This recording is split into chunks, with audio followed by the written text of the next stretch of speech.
Okay, good evening, everyone. Brian, we got you. Plenty of technical difficulties. I had to email Nat. I was kicked out and couldn't get in. I kept ending up in the Springfield space. Oh, yeah, I started out in Springfield too. So it was an endless loop.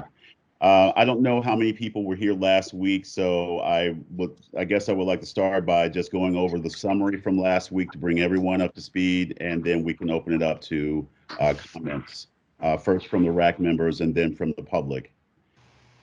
So I don't know if anyone had a chance to read the summary, but I'll go over it really briefly here.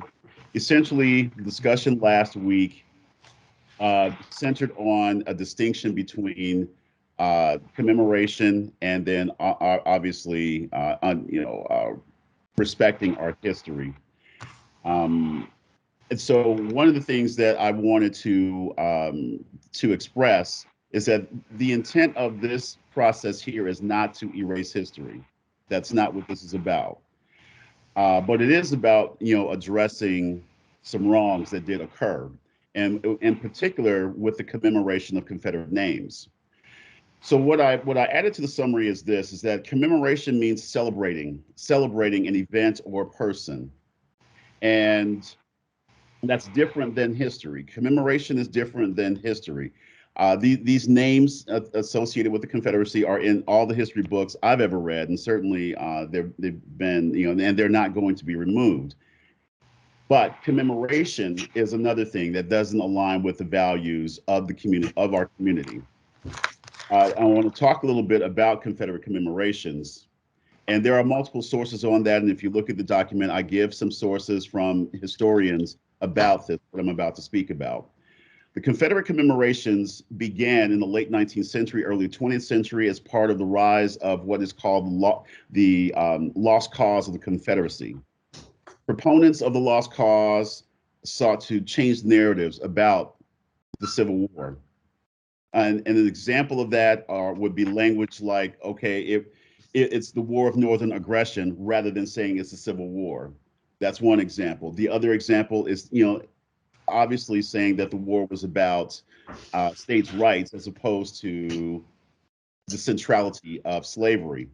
So that's why we have, these different narratives out there, but that originated with the lost cause.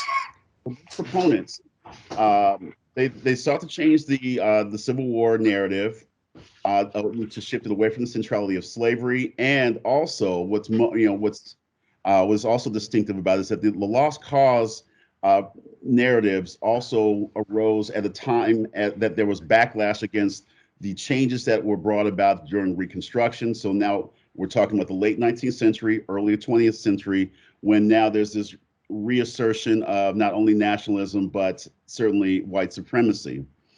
It also was a narrative that came up in counter to the civil rights movement. So commemorations occurred during what we now know is the Jim Crow era. And the intent of the commemoration was, of these names and properties was to carry forward a dark history of our community's past. So for that reason, that's why these particular names, streets, highways, properties, precincts, districts are being considered to change. That's why this conversation is coming up now. It does not align with, the one Fairfax of diversity and inclusion, and that is something that weighs heavily on this process.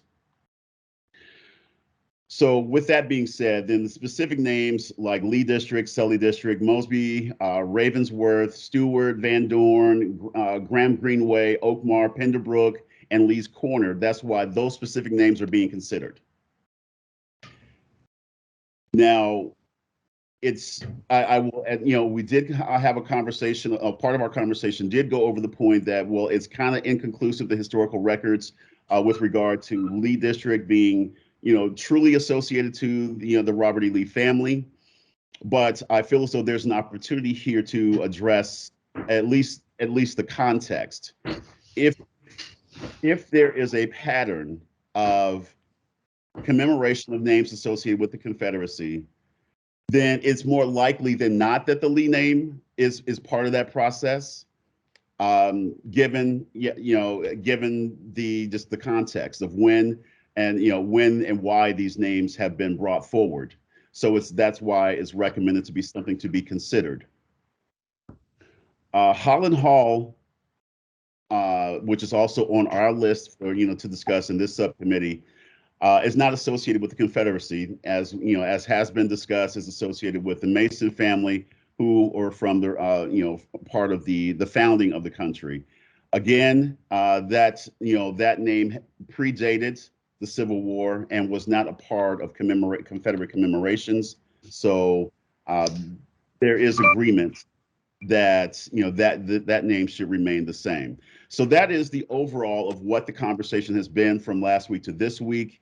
I do open it up to the other RAC members in the subcommittee to offer their insight on this, and then we will open it up to the public.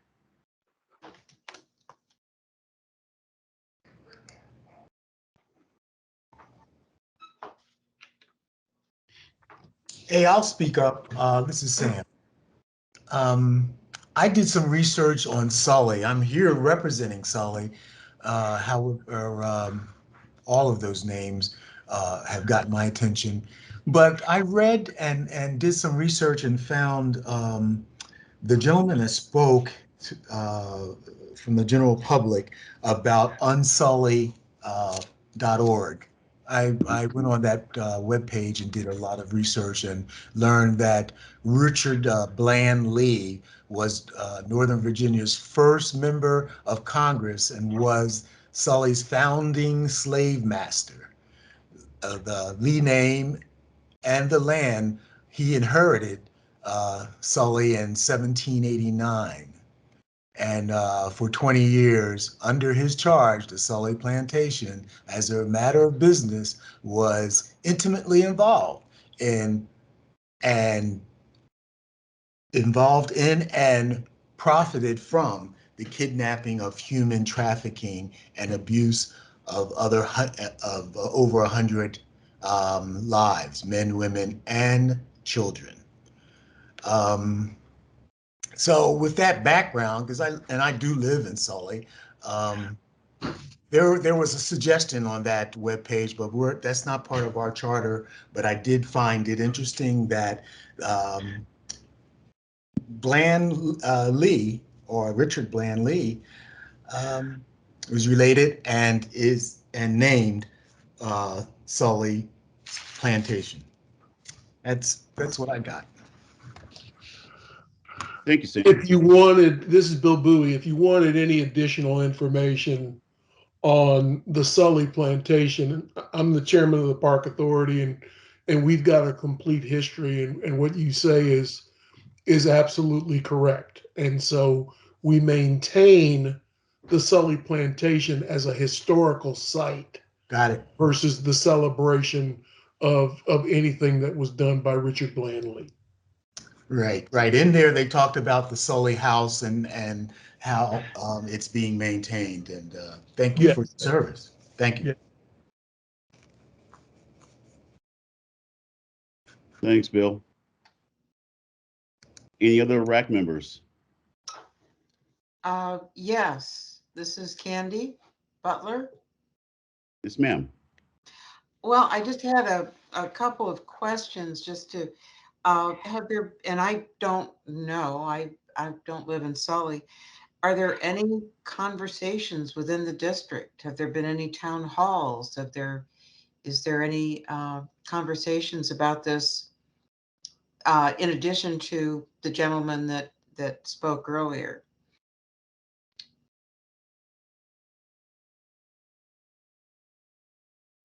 And this is Sam. I am not aware of any. I have been in contact with the district supervisor and have not aware of any reach outs, if you would. Mm-hmm. I also wondered, and Brian, you're in Lee District, so I don't know whether you would probably be there's been multiple mentions of the town halls that have been held, And it may be that I just haven't, it hasn't occurred to me to go look and look them up and see if there's information about them. But is there feedback from the town halls as to what the Yeah. community thinks? What I can do is send out a link to. There's a YouTube video.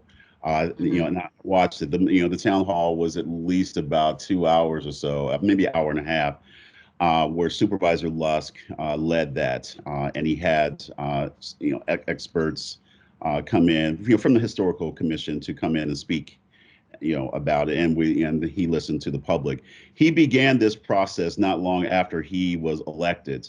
I think he was elected in early 2020, and I remember the first town hall was probably around June.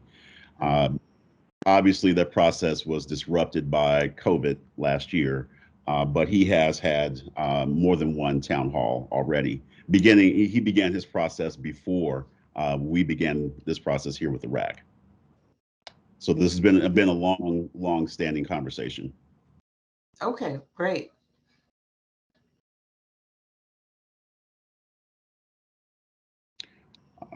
Any other RAC members? This is Jerry. Was there any consensus reached as a result of the town halls in Lee? There was. Well, you know what? Let me take a moment here. I see that his chief of staff is among us, so I can let him address it.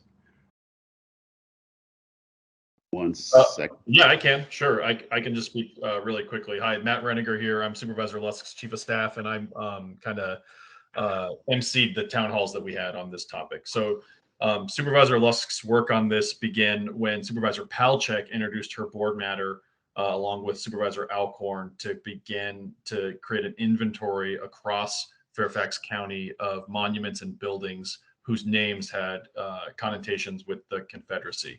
And during the discussion of that board matter, Supervisor Lusk made the point that it was at least the perception of many people that the name of his district was in fact itself a monument to the Confederacy, recognizing that we couldn't say that definitively, but it's definitely something that needed to be looked at. So we scheduled our first town hall, not really expecting it to turn into a series, but what we did was arrange for a historian from the Virginia room to come and give a 15-minute presentation on the etymology of the name Lee District. The presentation was actually so popular that we clipped out just that section, and that's available on Supervisor Lusk's YouTube if you just want to get a history lesson on the background of the name Lee. But that is, Brian is correct, that's part of a larger hour-and-a-half meeting we had. At the end of that meeting, the overwhelming consensus and interest seemed to be in the name Franconia. So we scheduled a follow-up meeting where the same historian then came back a month later and gave a presentation on the history of the name Franconia. And we discussed that one. And then people in the community identified other names they were interested in, specifically Laurel Grove and Dogue. So the historian came back a third time and gave us presentations on the etymology of the names Laurel Grove, Dogue, and I think Huntley Meadows was in there also, because that was another one that folks had voted for, suggested kind of with a certain degree of frequency. So at the end of the three of those, we've had several hundred participants, many hundreds of suggestions. And the names that I just listed are the ones that people asked for additional information on. This is very unscientific, but I'll just conclude by saying that I would say, a marked majority of people did, just based off the anecdotes of what was expressed, and you can see this all, we uploaded them all on YouTube. A majority of the people did express a desire to see the name of the district changed. And I would say if you had to take an unscientific poll, Franconia was by far the preferred option, although other people did express preference for other names. And I'm happy to answer any questions. I do have a question. And who was Lee named after? So this is actually really interesting. I encourage everyone to go and look at it. But it's possible it was named for Robert E. Lee. It's also possible that it was named for Fitzhugh Lee, his son. There is no historical documentation that says definitively one way or the other. This is kind of funny, and I encourage you to watch the video about it, but the most aged, or the piece of historical reference that we have that goes back the furthest, in which the district is referred to as the Lee District, is from the early 1900s, a second place essay in an essay contest that was posted in a Fairfax County newspaper by a primary school student who refers to the district as Lee District. And that's the oldest piece of documented evidence we have of it being called the Lee District, in which she does say the district name for Robert E. Lee. So maybe that's the genesis of this whole thing, but that's the oldest piece of evidence we have. The only other piece I'll add to that, and this is a point Supervisor Lusk has made publicly, so I feel comfortable repeating it, is I don't think we'll ever know for who the district was named, but when you look at formerly Robert E. Lee High School, Robert E. Lee Rec Center, I think that it almost, the etymology isn't important. I'm speaking as Supervisor Lusk here. The fact that many people feel that way and the connotation is that it was named for Robert E. Lee, I think is something we have to keep in mind. Understand. Thank you. Thank you, Matt. Candy, I still see your hand up. Did you have another comment? No, just not paying attention to the technology. Thank you. Did any other RAC members want to contribute?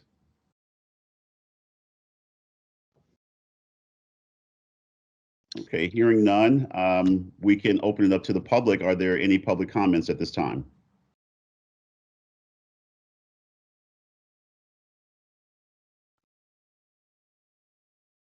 Okay, let's see. I see Gail Niddle. That's right. I'm sorry.